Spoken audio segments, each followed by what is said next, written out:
Education portal 3.0 पर transfer history को आपको अपडेट करना है। इस कार्य को करने के लिए सबसे पहले आपको जाना होगा अपने गूगल ब्राउज़र में और वहां पर जाने के बाद टाइप कीजिए एजुकेशन पोर्टल 3.0 और कर दीजिए सर्च करते ही कुछ इस प्रकार का पेज आपको ओपन होकर मिल जाएगा। इस प्रकार के पेज में पहले ही ऑप्शन आपको चूज कर लेना है स्कूल एजुकेशन पोर्टल 3.0। इस ऑप्शन को चयन करते ही आप पहुंच जाएंगे स्कूल एजुकेशन पोर्टल 3.0 के होम पेज के ऊपर। यहां पर आपको कुछ इस प्रकार का लॉगिन करने के लिए इंटरफेस दिखाई देगा। इस प्रकार के इंटरफेस में यूजर नेम, पासवर्ड और कैप्चा आपको फिल करना है। तो आप सबसे पहले अपना पासवर्ड जनरेट करेंगे। यदि आपने पहले पासवर्ड जनरेट कर लिया है, बना लिया है, तो यह प्रक्रिया आपको नहीं दोहराना है, सीधे सीधे लॉगिन हो जाना है। और यदि आपने अपना पासवर्ड अभी नहीं बनाया है देन आपको यहां पर अपना पासवर्ड जनरेट करना होगा। तो यूजर नेम की जगह आप अपना यूनिक आईडी का यूज करेंगे, पासवर्ड की जगह आप अपने रजिस्टर्ड मोबाइल नंबर का उपयोग करेंगे और यहां पर कैप्चा की कॉपी कर देंगे और यहां पर कर देंगे लॉगिन होने के बाद कुछ इस प्रकार का पेज आपको दिखाई देगा। इस प्रकार के पेज में आपकी संपूर्ण डिटेल यहां पर आपको दिख जाएगी और यहां पर आपको न्यू पासवर्ड करके एक ऑप्शन दिखेगा और इसके नीचे आपको एक नया पासवर्ड टाइप कर देना है। तो आप यहां पर अपना नया पासवर्ड टाइप कर लेंगे। जो भी पासवर्ड आप बनाना चाहते हैं उसे यहां पर टाइप कर दीजिए और उसी पासवर्ड को अगेन आपको यहां पर री एंटर कर देना है। इतना कार्य करने के बाद सेंड ओटीपी का ऑप्शन आप ले लेंगे। जैसे आपने सेंड ओटीपी का ऑप्शन लिया वैसे ही आपके रजिस्टर्ड मोबाइल नंबर के ऊपर एक ओटीपी आपको प्राप्त हो जाएगी। उस ओटीपी को यहां पर एंटर कर देना है। ओटीपी एंटर करने के बाद उस ओटीपी को वेरीफाई करेंगे वेरीफाई ओटीपी के ऑप्शन से। देन आपके पास कुछ इस प्रकार का मैसेज प्राप्त हो जाएगा, सक्सेस पासवर्ड चेंज सक्सेसफुली। आप कर दीजिए यहां पर ओके करते ही आपका नया पासवर्ड अब जनरेट हो चुका है। अब आप वापस एजुकेशन पोर्टल 3.0 के होम पेज के ऊपर जाएंगे। वहां पर आपको लॉगिन का ऑप्शन दिखाई देगा। उसी लॉगिन के ऑप्शन में आप यूजर नेम की जगह अपना यूनिक आईडी और जो अभी आपने पासवर्ड जनरेट किया था वह पासवर्ड आप यहां पर एंटर कर देंगे। इसके बाद कैप्चा यहां पर फिल कर देंगे और हो जाएंगे लॉगिन होते ही आपको कुछ इस प्रकार का पेज दिखाई देगा। इस प्रकार के पेज में सबसे पहले ही आपको यहां पर ट्रांसफर हिस्ट्री के दिशा निर्देश दिखाई दे जाएंगे। यदि ये दिशा निर्देश यहां पर नहीं दिखते हैं तो आप जब ट्रांसफर हिस्ट्री का पेज लेंगे तब भी दिख सकते हैं। तो आपको हो सकता है कि यहां पर यह पहले ही दिख जाए। तो इन सबको दिए गए निर्देशों को बड़े ही ध्यान से आपको पढ़ लेना है और इस पेज को हटाने के लिए आपको कर देना है ओके। ट्रांसफर हिस्ट्री को अपडेट करना चाहते हैं तो पोर्टल की यहां पर लेफ्ट साइड में आपको लिखा हुआ दिखाई दे जाएगा HRMS को जैसे ही आप टच करेंगे इस प्रकार के ऑप्शन आपको दिखाई दे जाएंगे। चूंकि हम चाहते हैं ट्रांसफर हिस्ट्री डिटेल को अपडेट करना तो आप यहां पर एम्प्लॉय डायरेक्टरी को जैसे ही टच करेंगे, किसे टच करना है, एम्प्लॉय डायरेक्टरी का ऑप्शन को लेते ही आपको कुछ इस प्रकार का ट्रांसफर हिस्ट्री डिटेल्स का ऑप्शन देखने को मिल जाएगा। ट्रांसफर हिस्ट्री डिटेल्स के ऑप्शन को हम चूज कर लेंगे और आगे बढ़ेंगे। जैसे ही आपने ट्रांसफर हिस्ट्री डिटेल का ऑप्शन लिया कुछ इस प्रकार का एक पेज आपको दिखाई दे जाएगा। इस पेज को मैं आपको 3 पार्ट में कंप्लीट करवाता हूं। यहां पर आपको अपनी यूनिक आईडी दिखाई दे जाएगी। यह कार्य आप एक बार ही कर सकते हैं तो बड़े ही ध्यान से समझ के इस कार्य को आपको करना है। तो पहले पूरे वीडियो को बिना स्किप किए देख लीजिए, समझ लीजिए, उसके बाद आप इस काम को करना। तो यहाँ पर unique ID, employ basic and current posting detail, आपकी जो करंट पोस्टिंग डिटेल है वह यहाँ पर दिखाई दे जाएगी। यहाँ पर आपका नाम दिख जाएगा, यहाँ पर स्कूल दिख जाएगा, नेम ऑफ इंस्टीट्यूट, तो यहाँ पर आपका इंस्टीट्यूट जिस इंस्टीट्यूट में काम करते हैं वो दिख जाएगा, उसका नाम दिख जाएगा। यहाँ पर आपका पद दिख जाएगा। यहाँ पर रेफरेंस ऑर्डर नंबर यदि उपलब्ध है देन वह दिख जाएगा, अदरवाइज यहाँ पर एन लिखा हुआ मिलेगा। ऑर्डर डेट, यहाँ पर आपके आदेश दिनांक मिल जाएगी और यहाँ पर आपको मोबाइल नंबर देखने को मिल जाएगा। ये सारी चीज़ें आपने देख ली। इसके बाद आप नीचे की तरफ देखेंगे फर्स्ट ज्वाइनिंग डिटेल, आपको यहाँ पर आपकी फर्स्ट ज्वाइनिंग डिटेल दिख जाएगी। यहाँ पर ज्वाइनिंग डेट दिख जाएगी, यहाँ पर आपका स्कूल दिख जाएगा, यहाँ पर आपका पद दिख जाएगा, यहाँ पर आपका रेफरेंस ऑर्डर नंबर दिख जाएगा, यहाँ पर ऑर्डर की डेट दिख जाएगी, यहाँ पर आपके स्कूल का नेम दिख जाएगा और यहाँ पर ज्वाइनिंग ऑफिस इंस्टीट्यूट स्कूल का कोड दिख जाएगा। ठीक है, तो ये आपकी डिटेल्स थी फर्स्ट ज्वाइनिंग डिटेल।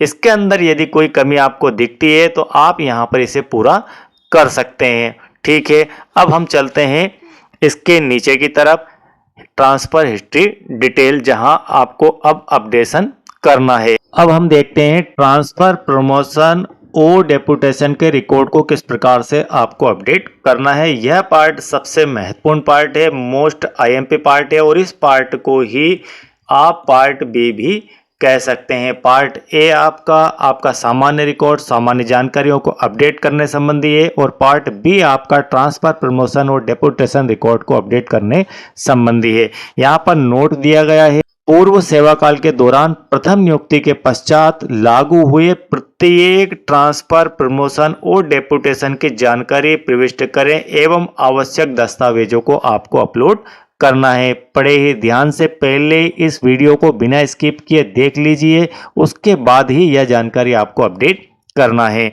तो यहाँ पर सबसे पहले आप देखेंगे कि आपकी ज्वाइनिंग डेट के बाद आप क्या डेपुटेशन पर गए, क्या आपने प्रमोशन लिया, क्या आपने ट्रांसफर लिया। ठीक है, तो आप सबसे पहले क्या हुआ था ज्वाइनिंग के बाद, तो मान लीजिए कि ज्वाइनिंग के बाद सबसे पहले आपका हुआ है प्रमोशन या फिर ट्रांसफर, तो हम ट्रांसफर ले लेते हैं। आपने 2 या 3 साल बाद, 4 साल बाद ही ट्रांसफर करवा लिया था, आपका ट्रांसफर हो गया था। देन आप यहाँ पर सबसे पहले ट्रांसफर को चूज करेंगे, स्टेप बाय स्टेप इसे बिल्कुल क्लियरली फिल करना है। तो ट्रांसफर सबसे पहले आपका हुआ सर्विस के दौरान, देन आप सबसे पहले ट्रांसफर को यहाँ से सिलेक्ट कर लेंगे। ट्रांसफर सिलेक्ट करने के बाद यहाँ पर फ्रॉम डेट और टू डेट, काफी सारे शिक्षक साथी फ्रॉम डेट और टू डेट में बहुत ही ज्यादा कंफ्यूज हैं, तो मैं आपका यहाँ पर कंफ्यूजन दूर कर देता हूँ। मान लीजिए आपका जो ट्रांसफर हुआ है उसका आदेश 1/5/2020 को आया और इस आदेश के तहत आपने 5/5/2020 को रिलीविंग वहां से लिया। ठीक है, समझ लीजिए कि यह आपकी ऑर्डर की डेट है और यह आपकी इस ऑर्डर के तहत रिलीविंग की डेट है। तो आप फ्रॉम डेट के अंदर तो 1/5/2020 यहाँ पर चूज कर लेंगे और यहाँ पर टू डेट 5/5/2020 को चूज कर लेंगे। तो यह आपकी ऑर्डर की डेट है और यह आपके रिलीविंग की डेट है। इसके बाद यहाँ पर पोस्टिंग टाइप में यहाँ पर आप स्कूल डिपार्टमेंट से हैं तो आप स्कूल को चूज कर लेंगे। इसके बाद ऑफिस, इंस्टीट्यूट, स्कूल नेम, किस स्कूल के लिए आप वहां से रिलीव हुए हैं, देन आपको यहाँ पर उस स्कूल का नेम फिल कर देना है। यहाँ पर किस पद को लेकर आप साथ में आए हैं वह पद आपका यहाँ पर फिल किया जाएगा और इन जानकारियों को भरने के संबंध में आपका जो आदेश है, जो आपका ऑर्डर था, उस आदेश की कॉपी आपको यहाँ पर अपलोड करना होगी। तो अपनी गैलरी में आप पीडीएफ फॉर्म में बनाकर उस आदेश की कॉपी को रख लीजिए और ध्यान से देख लेना है कि उसकी जो साइज है वह 200 KB से अधिक ना हो। उसे आप यहां से कर लेंगे चूज करते ही वह फाइल आपको यहां पर दिखना स्टार्ट हो जाएगी। इतनी जानकारी आपने यहां पर फिल कर दी और यहां पर कर देंगे ऐड करते ही यहां पर पहले सीक्वेंस में यह जानकारी सारी आपके दिखना स्टार्ट हो जाएगी। अब मान लेते हैं कि इस कार्य के बाद में, इस कार्य से अर्थ है कि आपने ट्रांसफर पहले लिया, ट्रांसफर के बाद में आपका प्रमोशन हो गया, तो अब आप यहां से अगेन प्रमोशन को चूज करेंगे। प्रमोशन चूज करने के बाद वही तरीके से पूरी जानकारी फिल कर देंगे। प्रमोशन का जो ऑर्डर है उसकी कॉपी यहां पर अपलोड कर देंगे और यहां पर फिर से ऐड करेंगे तो सेकंड में आपको यहां प्रमोशन की डिटेल दिखना स्टार्ट हो जाएगी। इसी प्रकार से यदि आपने फिर से ट्रांसफ़र लिया है तो फिर आप ट्रांसफ़र की डिटेल तो सीक्वेंस में आपकी joining date, first joining date से लेकर आज डेट तक जितनी भी बार आप डेपुटेशन पर गए हैं, प्रमोशन पर गए हैं या फिर ट्रांसफ़र लिए हैं, उन सभी जानकारियों को यहाँ पर एक एक करके अपडेट करते जाना है। इसके बाद मान लीजिए कि आपसे कोई जानकारी यहाँ पर गलत फिल हो गई तो आप उसे सिलेक्ट करके और यहाँ से क्लियर भी कर सकते हैं और वापस से ऐड भी कर सकते हैं। और ये सारी जानकारी आपने कंप्लीट यहाँ पर बना ली, देख ली, समझ ली। अब आप फाइनली उसे कर देंगे सेव। तो यह आपकी एजुकेशन पोर्टल 3.0 पर ट्रांसफर हिस्ट्री अपडेट करने की प्रोसेस थी। तो इस प्रोसेस को आप बेहतर तरीके से समझ गए होंगे और यदि आपके और भी कोई क्वेश्चन है तो कमेंट बॉक्स में आप पूछ सकते हैं। यह जानकारियां निरंतर अपडेट हो रही है पोर्टल के ऊपर, आप देखते रहिए। पोर्टल के ऊपर एक मैसेज भी आपको यहाँ पर दिखाई दे रहा है जो कि मैंने आपको स्टार्टिंग में दिखाया था। उस मैसेज को मैं आपको फिर से दिखा देता हूं, यह वाला मैसेज। इस मैसेज में आपको यहाँ पर दिखाया गया है फ्रॉम डेट में डेट ऑफ ऑर्डर, ठीक है, और टू डेट में डेट ऑफ रिलीविंग प्रविष्ट करना है। तो इन सब पॉइंट को आप ध्यान से पढ़ लीजिए, समझ लीजिए और इस कार्य को कंप्लीट कर लीजिए। आई होप कि यह वीडियो आपके लिए बहुत ही हेल्पफुल होगा। तो साथियों, यदि आप चैनल के साथ नए हैं, अब तक आपने सब्सक्राइब नहीं किया है तो चैनल को सब्सक्राइब कीजिए, वीडियो बेहतर लगे तो लाइक कीजिए और सभी ग्रुप्स में इसे शेयर करना ना भूलें। और यदि आपने पार्ट ए कंप्लीट नहीं किया है तो उसके संबंध में वीडियो आपको इस वीडियो के नीचे डिस्क्रिप्शन में देखने को मिल जाएगा, वहाँ लिंक दी गई है, वहाँ से आप उस वीडियो को देखकर उस जानकारी को भी अपडेट कर सकते हैं। Thank you very much.